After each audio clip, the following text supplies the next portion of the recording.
Now I want to do a video actually going backwards in time and being able to go throughout human history actually with this on the same topic of William James and this potential to extend dimensions of reality through things like a computer interface or a video game, which allows you to put certain controls or inputs into a virtual world in which you can embody a virtual character that isn't necessarily fully physical and has a completely divorced body from what's represented on a video game screen that you're interacting on that video game unit.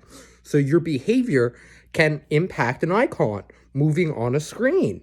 And that icon can get some properties that are kind of like the body and have similar activation on parts of the body, but not the same. And it's closer to reading in some ways than actually performing the behavior, because in your body, you're representing those similar mental structures that you might be on a video game. For example, if you're moving a punch, you might start to think about that and internalize those movements in yourself. Or if you're exploring an online world that looks like a natural landscape that you've been to, you might start drawing on memories or past experiences of that as you're gaming.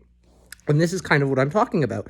These are these conceptual dimensions that exist in space. And in fact, with computer science and the emergence of these technologies, there was a term called computer space, and that arose with, especially with video games. Though the terminology has since been dialed back in terms of its applicability to the natural world. And I would prefer using the term abstract space. And this is where I'm actually going to see this concept of computer spaces. It can be traced back much older in history to a preconception of the idea in things like art and artistic work and in theater. And that's going to be the primary topic of our discussion, is actually going to be psychodynamics and psychotheater and theatrical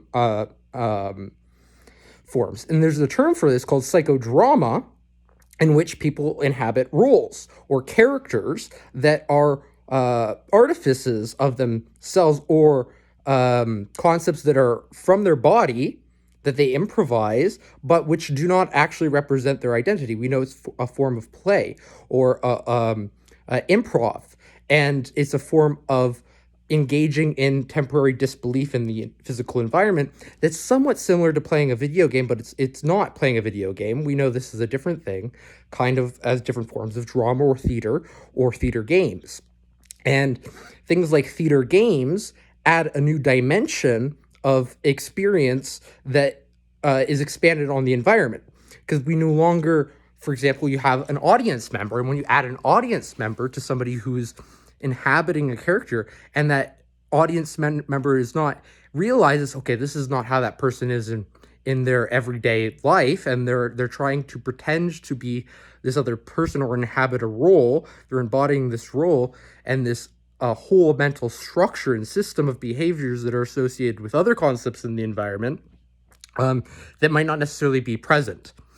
And we have to use our imaginations to temporarily suspend disbelief to sort of enter a similar platform of experience or existence, a similar dimension that is mostly imaginary or conceptual. It is going to be occurring in the social cognitive domain, but we're going to still need to use our brains and physical systems in the environment. We're still in the environment. We're still sensing that. For example, you have an audience member who might be observing, but if they're blind, they might be hearing it. It might be, and they might have somebody assisting them. They might have earbuds, for example, even virtual technologies describing some of the actions to be, so they can start to build those mental structures in their brain and get a better conception of what's happening in that same space, that same dimension. But as they're processing it in their brain, that's always going to be occurring in their own a personal dimension of themselves that pertains more to their psyche and their brain. And if we were to start to peer into the structures of the brain, we could access parts of those dimensions, but some of it would be potentially off limits. And that's going to be due to our limitations of technology and science and being able to peer into these natural structures. Okay, now that's a lot of information, but just to give a brief review of what's happening is we're interested in this idea of, well, okay, let's say you have